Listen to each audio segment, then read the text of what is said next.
어르신 여러분 혹시 이런 생각 해보신 적 있으십니까? 칼슘도 챙겨 먹고 관절약도 먹고 오래 서 있지 않으려고 조심하는데도 왜 무릎은 여전히 아플까? 왜 어떤 날은 아침에 침대에서 일어나는 그 첫걸음이 하루 전체를 두렵게 만들까?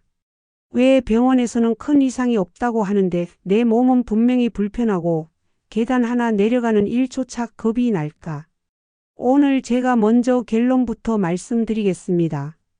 그 통증 다 나이 탓은 아닙니다.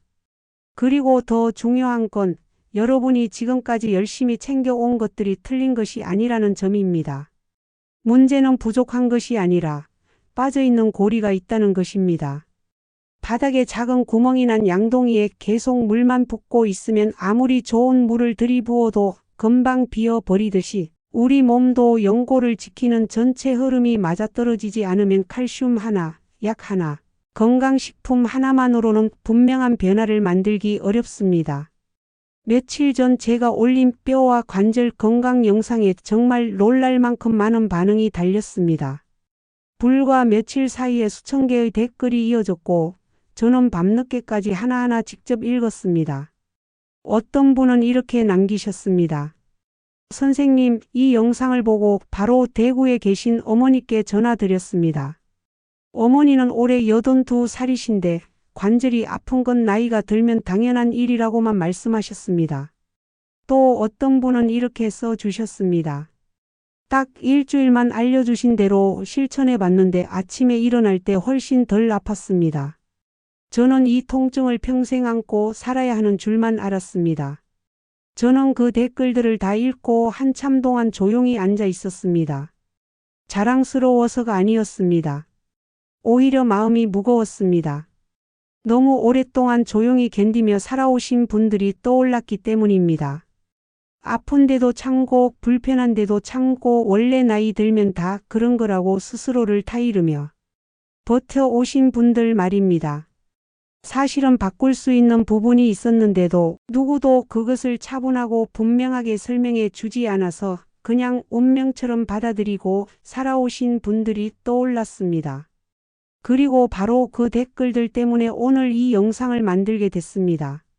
솔직히 말씀드리면 저는 원래 이 주제를 다음 영상으로 미뤄두려고 했습니다.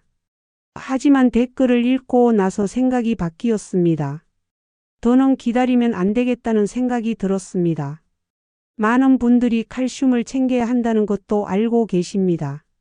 관절약을 꾸준히 먹어야 한다는 것도 알고 계십니다. 오래 서 있지 말라는 조언도 이미 들으셨고 나름대로 조심하고 계십니다. 시키는 대로 하고 있습니다. 그런데도 무릎은 여전히 아픕니다. 왜 그럴까요? 그 이유는 아주 단순합니다. 우리가 연골을 지키는 방식을 너무 부분적으로 생각해 왔기 때문입니다. 연골은 아침에 알약 하나 먹는다고 하루 종일 보호되는 조직이 아닙니다. 연골은 하나의 생태계 속에서 살아갑니다. 아침 식사부터 저녁 식사까지 물을 마시는 방식부터 앉았다 일어나는 습관까지 몸속 염증 상태부터 혈액순환까지 모든 것이 연결되어 있습니다. 그중 단 하나의 골이라도 빠지면 전체 흐름이 약해집니다. 그리고 안타깝게도 그 빠져있는 고리는 대개 아주 평범합니다. 너무 익숙해서 중요하게 보이지 않는 식품, 너무 사소해서 지나쳐버리는 생활 습관, 너무 흔해서 아무도 특별하다고 말해주지 않는 것들입니다. 그래서 오늘은 복잡한 이론 대신 아주 분명한 답을 드리겠습니다. 새로운 약 이야기 아닙니다. 비싼 장비 이야기 아닙니다. 보기만 해도 지치는 엄격한 금지 식단 이야기도 아닙니다. 오늘 말씀드릴 해답은 10가지 식품과 2가지 생활 습관입니다. 누구나 내일부터 시작할 수 있고 지금 당장 냉장고를 열어보며 실천 계획을 세울 수 있는 내용입니다.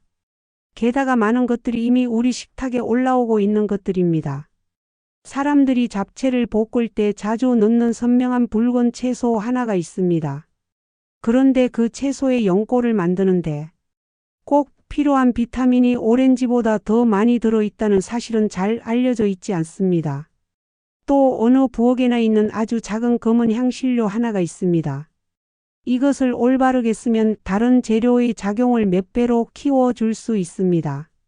그리고 이름을 들으면 아마 웃음이 나실지도 모르는 디저트 하나도 있습니다. 그런데 과학은 이제 그 디저트를 죄책감 없이 조금은 즐겨도 된다고 말하고 있습니다. 오늘 영상 끝까지 들으시면 적어도 한 가지는 분명하게 바뀌실 겁니다. 관절 건강은 막연한 운이 아니라 매일 반복하는 선택의 결과라는 사실을 이해하게 되실 겁니다. 그리고 그 선택은 생각보다 어렵지 않습니다. 이제 첫 번째 식품부터 말씀드리겠습니다. 첫 번째는 두부입니다. 아마 어떤 분은 이렇게 생각하실 수 있습니다. 두부요. 너무 흔하고 너무 소박하고 너무 익숙한 음식 아닌가요? 이게 정말 관절과 관련이 있습니까? 그런데 바로 그 익숙함 때문에 우리가 두부의 가치를 지나쳐 온 경우가 많습니다. 두부는 우리 일상 식탁에서 가장 손쉽게 접할 수 있는 대표적인 식물성 칼슘 공급원 가운데 하나입니다. 여기서 중요한 건 칼슘을 단지 뼈를 튼튼하게 하는 성분으로만 생각하면 안 된다는 점입니다. 칼슘은 몸의 골격 구조를 안정적으로 유지하는 기본 재료이고 뼈가 안정적이어야 관절도 그 위에서 균형 있게 움직일 수 있습니다. 뼈가 흔들리고 약해지면 관절이 받는 압력의 방향도 미묘하게 달라지고 그 작은 변화가 오랜 시간 쌓이면 연골에는 비정상적인 마찰과 부담이 반복됩니다. 그래서 관절 통증은 단지 연골 하나의 문제가 아니라 뼈와 근육, 인대와 연골이 함께 만들어 내는 전체 구조의 문제입니다. 나이가 들수록 몸은 칼슘을 예전처럼 효율적으로 흡수하지 못합니다. 젊을 때는 조금 부족해도 몸이 어느 정도 버텨줍니다. 하지만 50살, 60살, 70살을 지나며 상황은 달라집니다. 꾸준히 공급하지 않으면 뼈에 저장된 칼슘이 서서히 줄어들고 그 결과는 단지 뼈가 약해지는 데서 끝나지 않습니다. 관절을 둘러싼 환경 전체가 흔들리기 시작합니다. 무릎 주변 구조가 불안정해지고 계단을 오를 때나 앉았다 일어날 때 연골이 받는 충격이 커집니다. 많은 분들이 통증이 시작된 뒤에야 뼈 건강을 의식하지만 사실은 그 전부터 이미 서서히 진행되고 있었던 것입니다. 손바닥 정도 크기의 두부 한 조각만으로도 꽤 의미 있는 칼슘을 공급할 수 있습니다. 더욱 반가운 점은 두부가 칼슘만 주는 것이 아니라는 사실입니다. 두부에는 양질의 식물성 단백질이 들어 있습니다. 몸은 연골과 결합 조직을 유지하기 위해 늘 단백질을 필요로 합니다. 특히 콜라겐을 만들기 위해서는 재료가 되는 아미노산이 꾸준히 들어와야 합니다. 두부는 그 재료를 부담 없이 공급해 줍니다. 게다가 콩에 들어있는 이소플라본은 중년 이후 특히 여성의 뼈 건강을 지키는 데 도움을 줄 수 있는 성분으로 자주 언급됩니다. 폐경 이후 여성에게서 골밀도 저하가 빨라지는 이유 가운데 하나는 호르몬 변화인데 콩 식품은 이런 시기의 식탁에서 꽤 의미 있는 역할을 해줄 수 있습니다. 무엇보다 두부는 실천하기 쉽습니다. 아무리 좋은 식품이라도 매일 먹기 어렵다면 오래 못 갑니다. 하지만 두부는 다릅니다. 된장국에 넣어도 좋고 조림으로 먹어도 좋고 살짝 부쳐도 좋고 미역국에 넣어도 좋고 양념장 하나만 올려도 한 끼 반찬이 됩니다. 식기 편하고 소화 부담도 적고 가격도 비교적 안정적입니다. 바로 이런 점이 고령층 식단에서 중요합니다. 좋은 음식이란 거창한 음식이 아니라 꾸준히 먹을 수 있는 음식이어야 합니다. 저는 늘 이렇게 말씀드립니다. 식탁 위 두부 한 조각을 우습게 보지 마십시오. 그 소박한 한 조각이 뼈의 기초를 세우고 관절이 견뎌야 할 하루를 조금 더 안정적으로 만들어 줍니다. 화려하지 않아도 몸은 그런 작은 꾸준함을 기억합니다. 이렇게 두부가 뼈와 관절의 기초를 세워준다면 이제 그 기초를 무너뜨리는 가장 큰 적에 대해 말씀드려야 합니다. 그 적은 바로 염증입니다. 그리고 두 번째 식품은 이 염증과 관련이 있습니다. 두 번째는 정어리, 그리고 그와 비슷한 작은 덩푸른 생선입니다. 관절이 아픈 분들 이야기를 자세히 들어보면 공통적으로 나오는 표현이 있습니다. 아침에 뻣뻣하다. 조금 움직여야 풀린다. 가만히 있다가 일어날 때 더 아프다. 이런 증상 뒤에는 단순한 다름만이 아니라 몸 안에 미세한 염증이 숨어 있는 경우가 많습니다. 연골은 조용히 닳아 없어지는 것 같지만 실제로는 그 주변에서 염증성 신호들이 오래도록 이어지는 경우가 많습니다. 그리고 이 염증을 식탁에서 조절하는 데 중요한 역할을 하는 것이 바로 오메가 지방산입니다. 정어리, 고등어, 멸치 같은 작은 등푸른 생선에는 오메가 3계열 지방산이 풍부합니다. 이 성분은 몸속에서 염증을 만들어내는 여러 경로를 보다 안정적인 방향으로 조절하는 데 도움을 줄 수 있습니다. 쉽게 말해 몸이 과하게 예민해져서 계속 염증 반응을 일으키는 것을 조금 진정시켜 주는 역할을 합니다. 그래서 등푸른 생선을 꾸준히 드시는 분들 중에는 아침에 관절이 좀 덜 뻣뻣하다고 느끼는 경우가 적지 않습니다. 바로 통증을 끊어버리는 마법은 아니지만 몸 안의 환경을 연골이 견디기 좋은 방향으로 천천히 바꿔주는 것입니다. 우리나라 어르신들 세대는 사실 이미 답을 알고 계셨습니다. 정어리 조림, 멸치볶음, 고등어구이, 꽁치조림. 이런 음식들이 오래전부터 식탁에 올라왔습니다. 그 시절에는 과학적 용어로 설명하지 않았지만 몸이 알아서 받아들였던 식문화였습니다. 그런데 요즘은 생선보다 가공식품을 더 자주 먹는 경우가 많고 젊은 세대뿐 아니라 어르신들 식탁에서도 등푸른 생선이 예전만큼 자주 오르지 않는 경우가 많습니다. 이 변화는 관절 건강이라는 측면에서도 아쉬운 일입니다. 작은 생선에는 또 하나의 장점이 있습니다. 뼈째 먹을 수 있다는 점입니다. 정어리나 멸치를 먹는다는 것은 오메가3만 먹는 것이 아니라 뼈에 들어있는 칼슘까지 함께 섭취하는 일이기도 합니다. 그러니 작은 등푸른 생선은 염증을 조절하고 동시에 뼈의 재료까지 보충해주는 아주 드문 식품입니다. 한마디로 뼈와 관절의 이중으로 도움이 되는 셈입니다. 저는 환자분들께 늘 이렇게 말씀드립니다. 정어리가 올라간 식사는 초라한 식사가 아닙니다. 그것은 몸을 아는 식사입니다. 과학이 뒤늦게 따라와 설명해 주고 있는 식사입니다. 많이 드실 필요도 없습니다. 일주일에 2~3번만 식탁에 올려도 좋습니다. 중요한 것은 자주 그리고 오래 가는 습관입니다.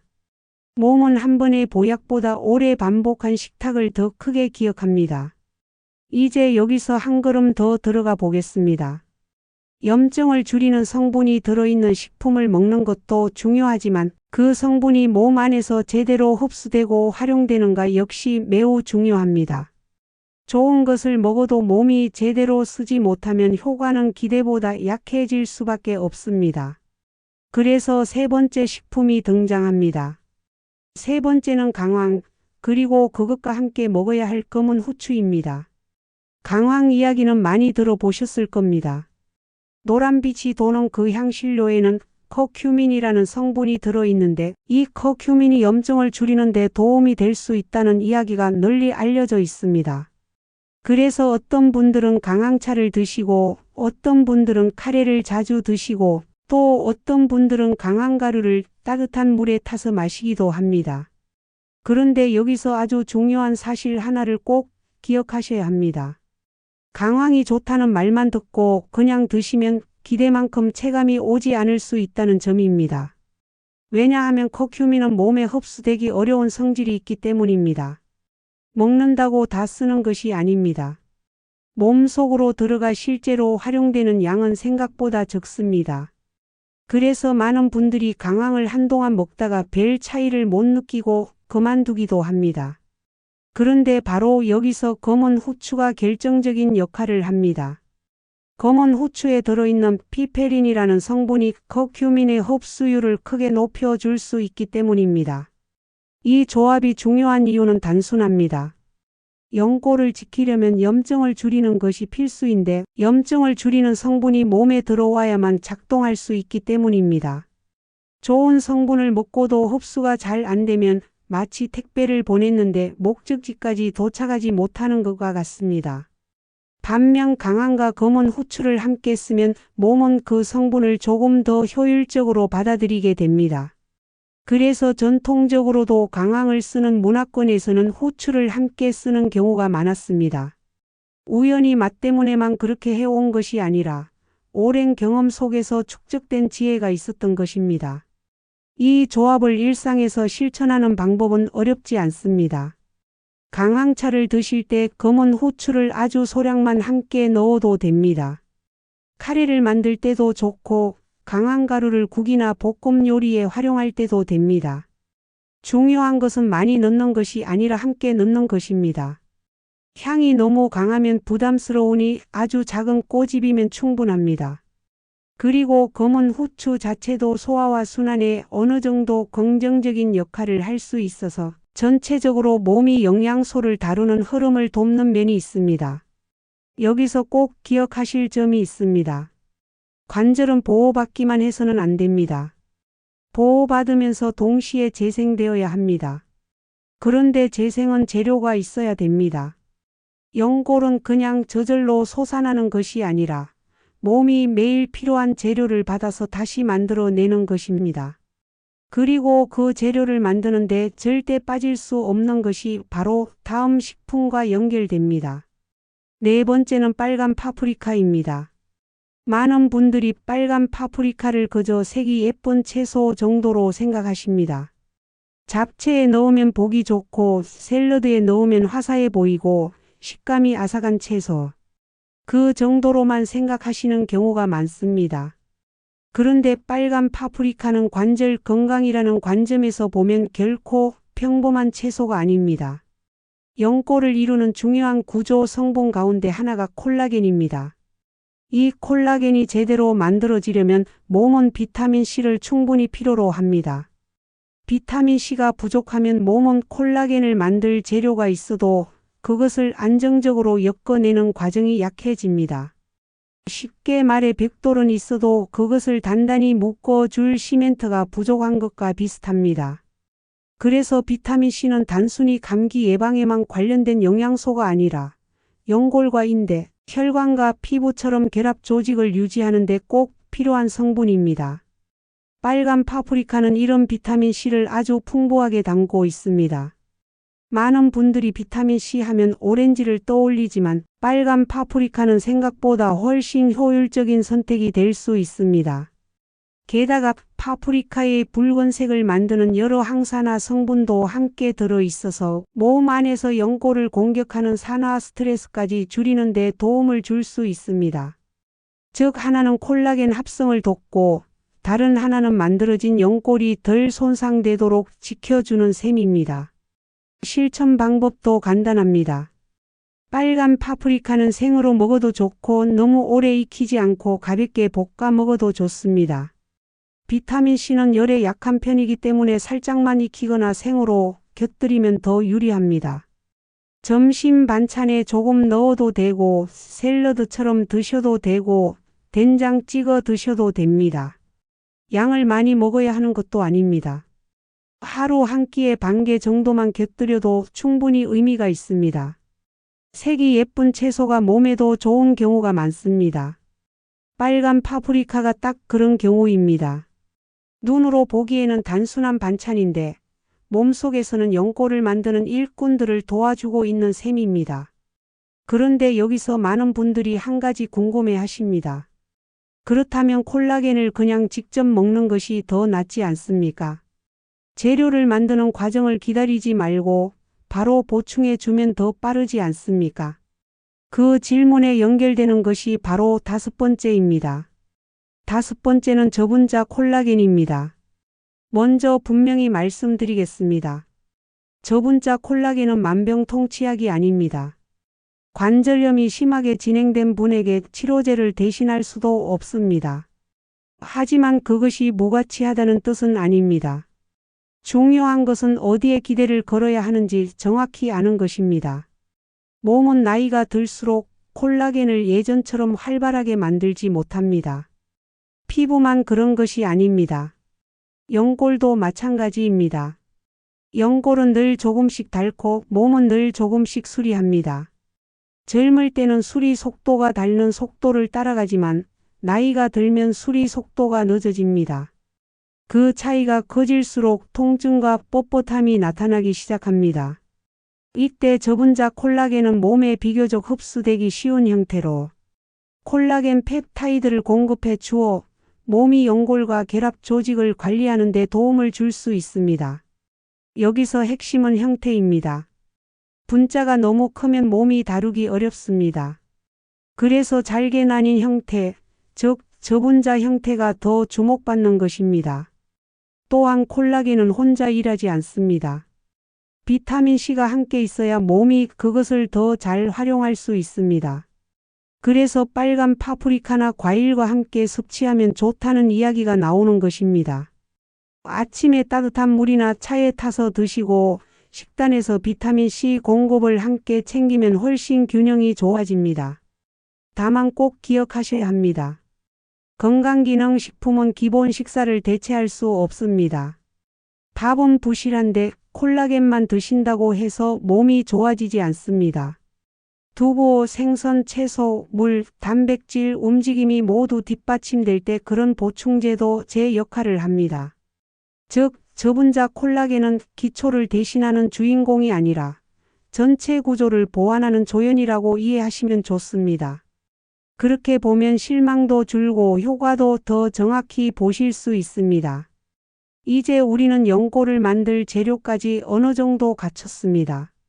그런데 재생된 연골이 조용히 공격받고 있다면 어떨까요? 재료를 보충해도 계속 파괴된다면 그 수고는 반밖에 남지 않습니다. 그래서 다음으로 중요한 것이 항산화입니다. 6번째는 복분자나 산딸기처럼 진한 색의 베리류입니다. 관절이 노화된다는 것은 단지 닳는다는 말로 설명이 다 되지 않습니다. 몸 안에는 늘 불안정한 분자들이 생기고 사라집니다. 이른바 산화 스트레스입니다. 이 과정이 과해지면 연골 세포와 콜라겐 구조가 손상되기 쉬워집니다. 쉽게 말해 방금 수리한 표면이 다시 거칠어지는 것입니다. 그래서 항산화 성분은 단순히 젊어 보이기 위한 유행어가 아니라 몸속에서 손상을 늦추는 실제 방어 장치입니다.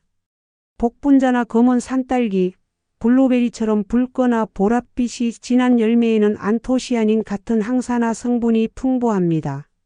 이 성분들은 자유라디칼이 연골 조직을 공격하기 전에 먼저 반응해 손상을 줄이는 데 도움을 줄 수 있습니다.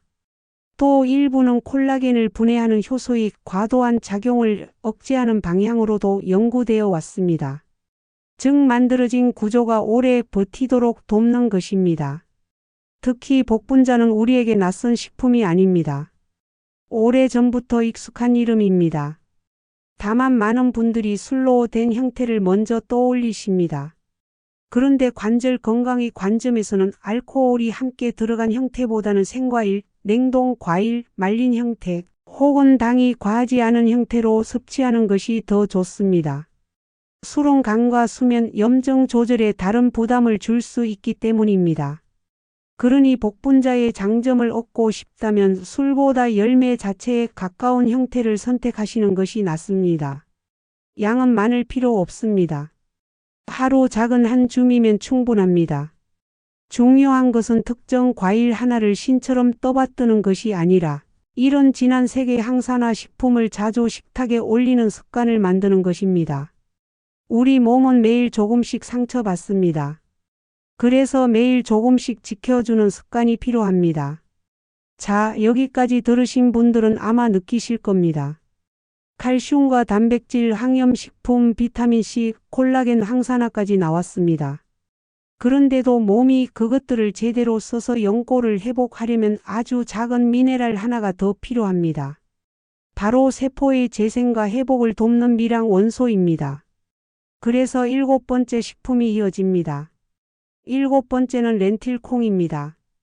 아마 아직 익숙하지 않으신 분도 있으실 겁니다.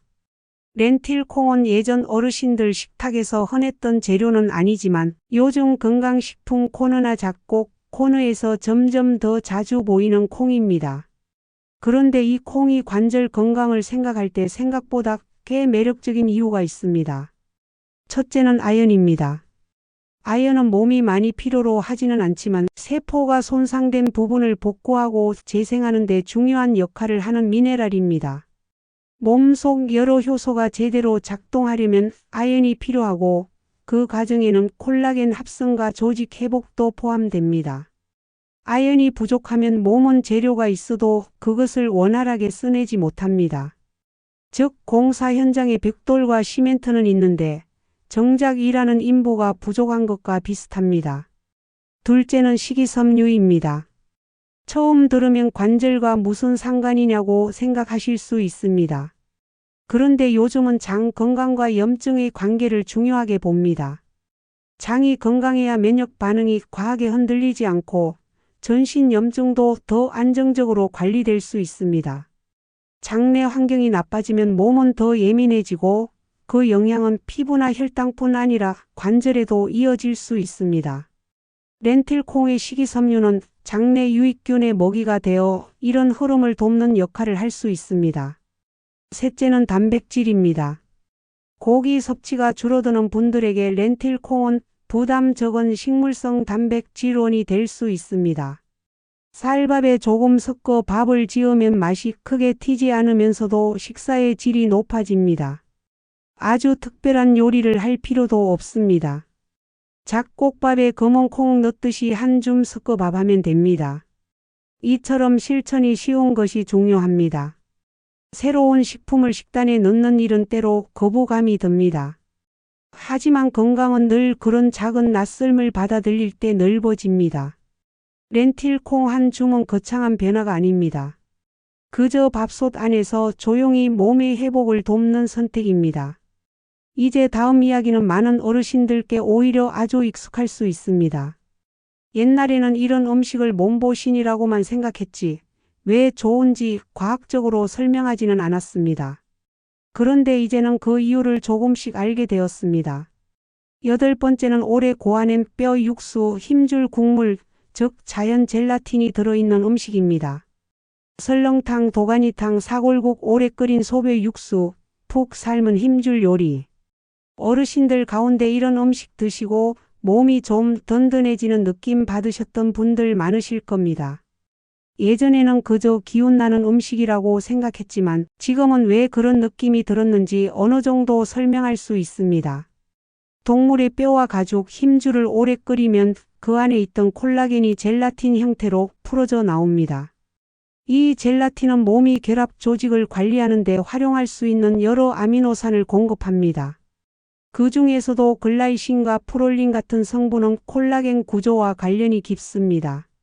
즉 전통적인 국물 음식은 단지 뜨겁고 든든한 것이 아니라 몸이 연골과 인대, 힘줄을 유지하는 데 필요한 재료를 오랜 시간에 걸쳐 공급해주는 셈입니다. 특히 연세가 들수록 몸은 필요한 만큼의 아미노산을 충분히 만들어 내거나 활용하는 능력이 떨어질 수 있습니다. 이때 이런 국물 음식은 부담 없이 재료를 보충해 줍니다. 게다가 따뜻한 국물은 식사량이 줄어든 분들, 씹는 힘이 약한 분들, 입맛이 없는 분들에게도 비교적 접근이 쉽습니다. 식사에서 중요한 것은 완벽한 이론보다 지속 가능한 형태입니다. 그 점에서 오래 끓인 국물 음식은 여전히 의미가 있습니다. 다만 여기에도 요령이 있습니다. 국물만 많이 마시는 것보다 안에 들어있는 단백질 재료를 함께 드시는 것이 좋고 너무 차지 않게 조절하는 것이 중요합니다. 그리고 이런 국물 음식만 먹는다고 다 해결되지는 않습니다. 말 그대로 기본 재료를 공급하는 한 축으로 이해하셔야 합니다. 그럼에도 분명한 것은 있습니다. 우리가 오랫동안 몸보신 음식이라 불렀던 것들 가운데는 몸의 결합 조직을 도와주는 이유가 있는 음식들이 있다는 것입니다. 자, 여기까지는 재료와 항염, 항산화 이야기가 많았습니다. 이제는 미네랄 균형 이야기를 해볼 차례입니다.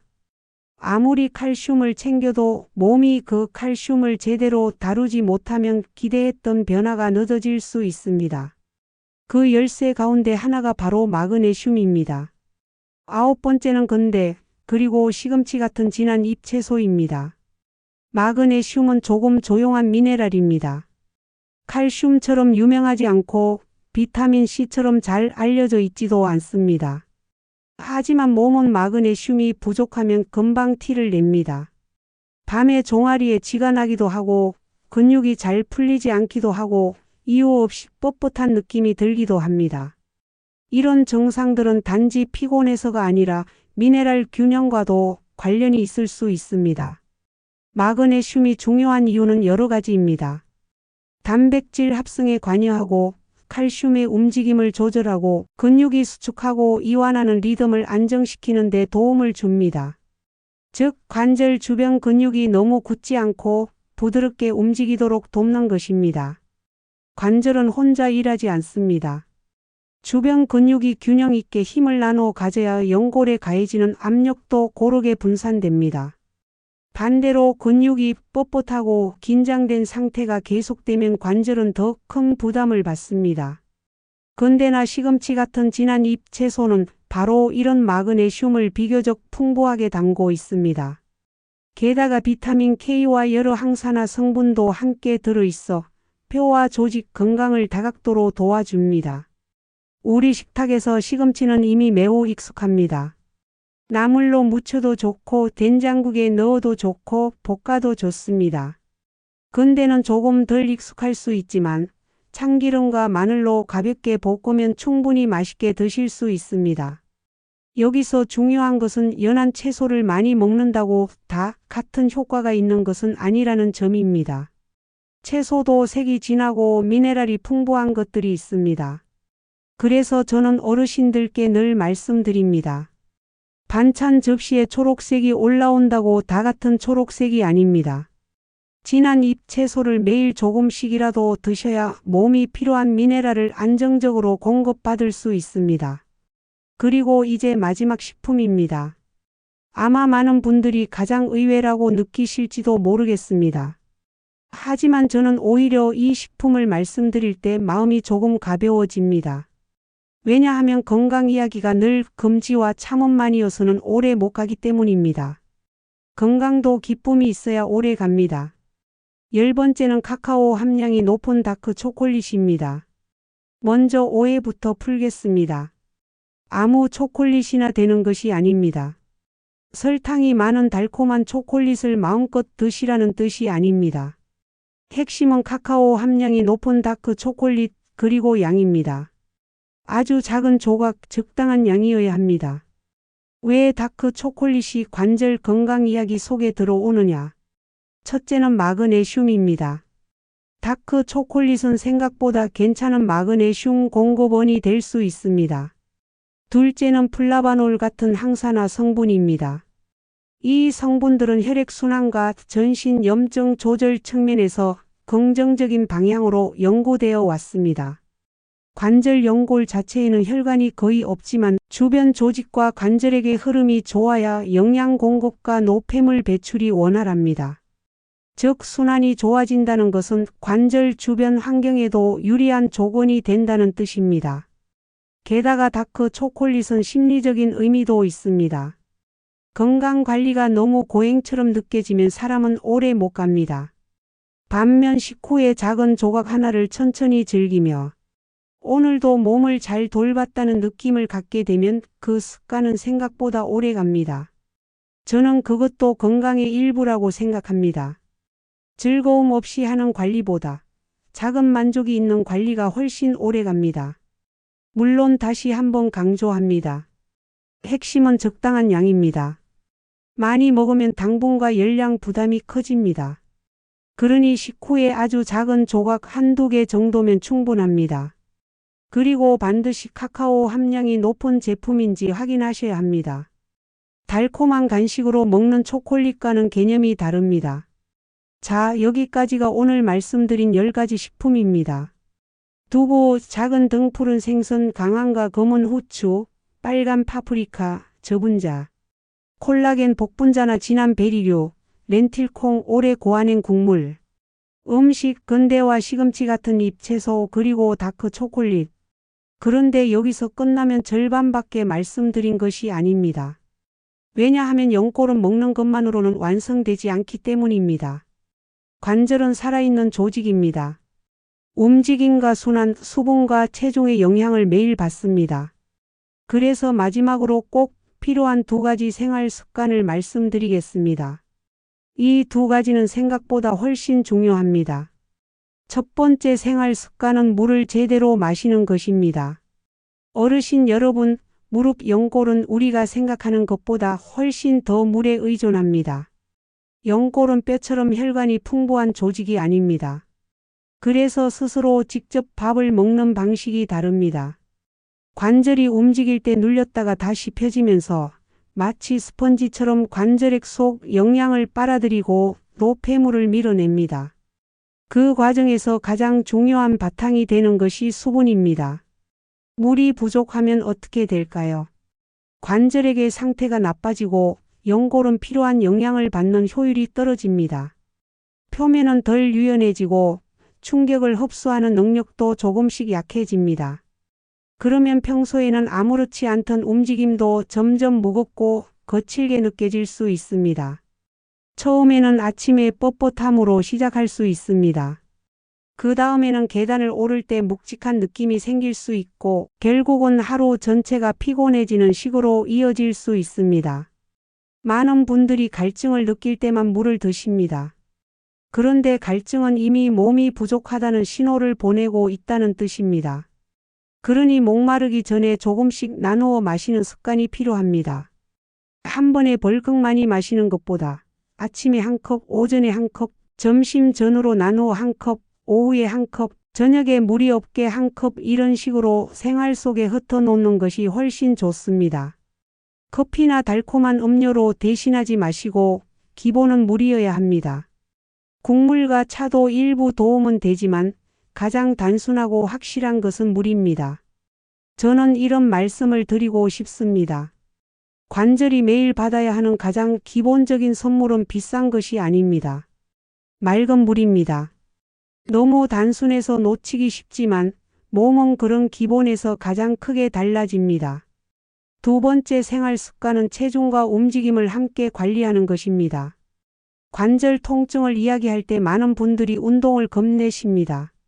움직이면 더 닳는 것 아닌가요? 많이 걸으면 무릎이 더 상하지 않나요? 이런 걱정을 하십니다. 물론 무리한 움직임은 좋지 않습니다. 하지만 가만히 있는 것도 답은 아닙니다. 관절은 적절히 움직여야 관절액이 순환하고 주변 근육이 힘을 유지하며 연골이 필요한 영양을 더 잘 주고받을 수 있습니다. 특히 체중은 무릎에 매우 직접적인 영향을 줍니다. 한 걸음을 디딜 때 무릎은 내 몸무게를 그대로 받는 것이 아니라 그보다 훨씬 큰 압력을 받습니다. 그러니 체중이 조금만 늘어나도 무릎이 느끼는 부담은 반복적으로 커집니다. 반대로 몇 킬로만 줄어도 무릎이 받는 총 부담은 눈에 띄게 줄어듭니다. 여기서 중요한 것은 완벽한 몸무게를 만드는 것이 아닙니다. 내 몸이 오래 유지할 수 있는 범위로 조금씩 가는 것입니다. 한꺼번에 큰 감량을 목표로 잡으면 오래 못 갑니다. 하지만 저녁에 군것질을 줄이고 단 음료를 덜 마시고 밥 양을 조금만 조절하고 매일 조금씩 걷는 습관을 들이면 몸은 생각보다 정직하게 반응합니다. 또 한 가지. 운동 전 준비가 중요합니다. 갑자기 움직이면 아직 풀리지 않은 관절에 충격이 갑니다. 그래서 가볍게라도 먼저 몸을 데워주는 습관이 필요합니다. 집 안에서 제자리 걸음을 해도 좋고 종아리를 천천히 풀어도 좋고 허벅지를 손으로 문질러 주며 무릎을 부드럽게 구부렸다 펴도 좋습니다. 몇 분만 그렇게 해도 관절은 훨씬 덜 놀랍니다. 이 짧은 준비가 하루 전체 통증을 줄이는데 꽤 큰 차이를 만들 수 있습니다. 저는 오늘 이 영상을 마무리하면서 꼭 한 가지를 다시 말씀드리고 싶습니다. 관절은 소모품이 아닙니다. 나이 들었다고 무조건 포기해야 하는 부품도 아닙니다. 물론 세월의 흔적은 누구에게나 옵니다. 그러나 그 속도는 달라질 수 있습니다. 통증의 강도도 달라질 수 있습니다. 아침에 첫걸음을 내딛는 느낌도 달라질 수 있습니다. 그리고 그 변화는 아주 거창한 데서 시작되지 않습니다. 두부 한 조각, 생선 한 토막, 채소 한 접시, 물 한 컵, 오늘 조금 더 가볍게 움직이는 선택. 바로 그런 곳에서 시작됩니다. 어르신 여러분, 우리 몸은 늘 신호를 보냅니다.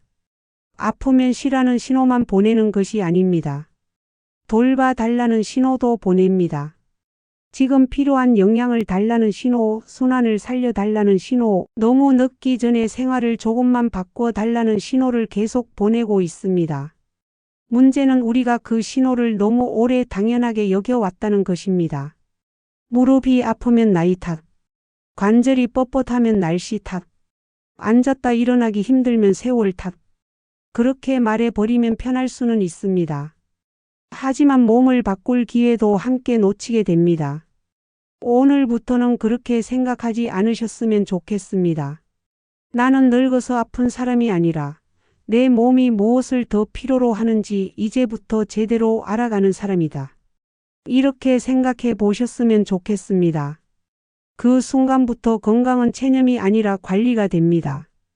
두려움이 아니라 선택이 됩니다. 그리고 선택은 작을수록 오래 갑니다. 오늘 말씀드린 모든 내용을 한꺼번에 완벽하게 하실 필요는 없습니다. 오히려 그러면 금방 지칩니다. 대신 오늘 하나만 정하십시오. 이번 주에는 두부를 더 자주 먹겠다. 이번 주에는 물 마시는 시간을 정하겠다. 이번 주에는 등 푸른 생선을 2번 올리겠다. 이번 주에는 다크 초콜릿을 4대 작은 조각만 먹겠다. 이렇게 하나씩만 시작하셔도 됩니다. 그 하나가 익숙해지면 그 다음 하나를 더하면 됩니다. 건강은 언제나 그런 식으로 쌓입니다. 갑자기 뒤집히는 것이 아니라 조용히 방향이 바뀌는 것입니다. 그리고 마지막으로 댓글에서 가장 많이 느낀 감정을 여러분께 그대로 전하고 싶습니다.